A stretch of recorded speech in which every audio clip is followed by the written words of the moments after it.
Okay, today's the March 22nd, 2016 update on the presidential campaign and the fortunes and ups and downs of the Trump campaign, especially from the standpoint of verifiable voting. This is Jim Condit Jr.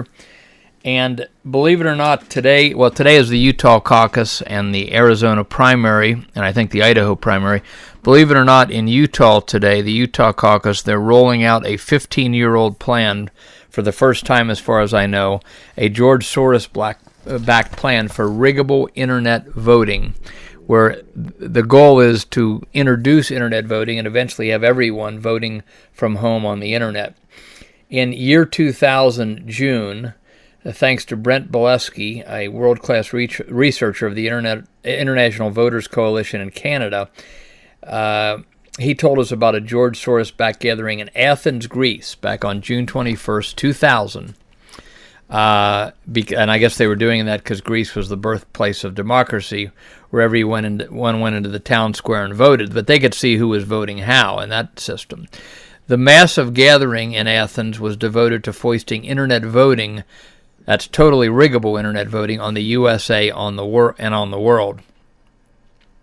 So we're 16 years later, and in Utah today, they're going to do internet voting. Now, in Utah, if any candidate gets 51% of the vote, then they get all the delegates. So you can look for Ted Cruz, Mr. Goldman Sachs with his wife, to be the published winner in Utah today and get all of the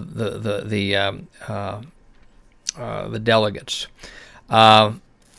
Internet voting, by the way, is only part of the system in today's Utah primary, but is finally being foisted on the public. In 2000, the Soros crowd was calling this direct democracy. They also told all their minions to only talk about how easy it was to vote on the internet. Never focus on the security of the vote. They don't want people thinking about this, just how easy it is for everybody to vote. And if you say, well, easy voting is not the only consideration, then they'll call you a racist, that you don't want minorities to vote or something, as if minorities can't, just like anyone else, get registered in advance as it should be done, so that we don't have this same-day internet voting, which is just like great soil for vote fraud because it creates so much confusion. So here's a little quote of what we wrote in Network America E-Wire, June 21st, 2000, in the article at the campaign updates on openlettertodonaldtrump.com. You can read the entire article. But here's, going back to 2000, it's not wars and bullets and bombs. It's wars and taking away meaningful ballots from the world. It means taking away private paper ballots counted by neighborhood citizens away from the world in favor of totally absurd, unverifiable internet and phone voting methods. The big difference is that in ancient Athens, everybody in the town square could see how everyone else was voting. In modern America, you will click the mouse on your computer to vote, but you will be at the mercy of those running the election to tell everyone else how you and they voted. Big difference, and it's just the difference this so-called direct democracy crowd wants, for they fight every effort at a transparent, verifiable method of voting. That's what they fight for, and promote any way to get to a totally riggable, totally unverifiable method of voting controlled by them. The meeting in Athens, Greece today, June 21st, 2000, is called the Second Congress on International Direct Democracy. If this group of New World Order experts get their way, it would mean removing any kind of representative government from the world. Now, I'm interjecting here. Here's the next part of the article, which shows how deep this has been laid. Incidentally, the first Congress, this is back to the article of 2000, the first Congress on International Direct Democracy was held in Prague, Czechoslovakia a few years ago. These conferences, not reported to the public by the big TV media networks, are attempting to implement the tyrannical goals promoted by, among others, billionaire insider George Soros of the so-called Open Society Foundation, who has funded these and other conferences for years. What the experts gathering in Athens, Greece today are promoting is something they call direct democracy. And we talked about how they were telling their people to talk to the public about this. This back to the article in 2000. The ancient Chinese military strategist Sun Tzu wrote down the principles of ultimate warfare. His thoughts are still around in a readily available book entitled The Art of War.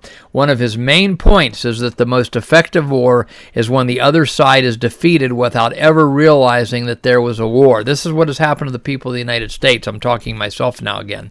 This is what happened to the people of the United States over the last 40 years, especially since 1988. The country's being stolen from them by computerized elections that they have no control over and no checks and balances on election day.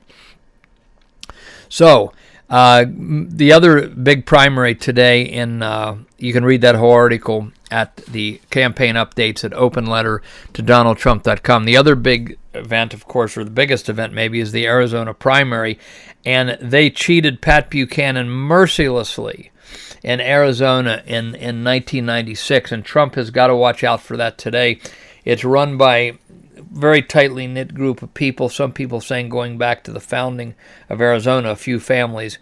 If you want to see how they cheated Pat Buchanan in Arizona in 2000, you have to Google A House Without Doors. That's A House Without Doors by Jim Condit Jr., published by Chronicles Magazine in November of 1996.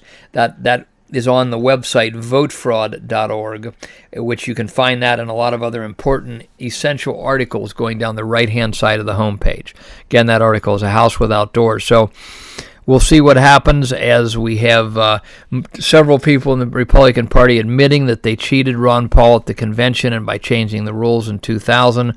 One was, and things like that. We'll cover some more on these Republican Party officials, some for them, some against them, admitting the kind of rules crookery they pulled in 2012 against Ron Paul. They're seeing if they can get away with the same thing against the Trump campaign. So this is our March 22nd, 2016 update.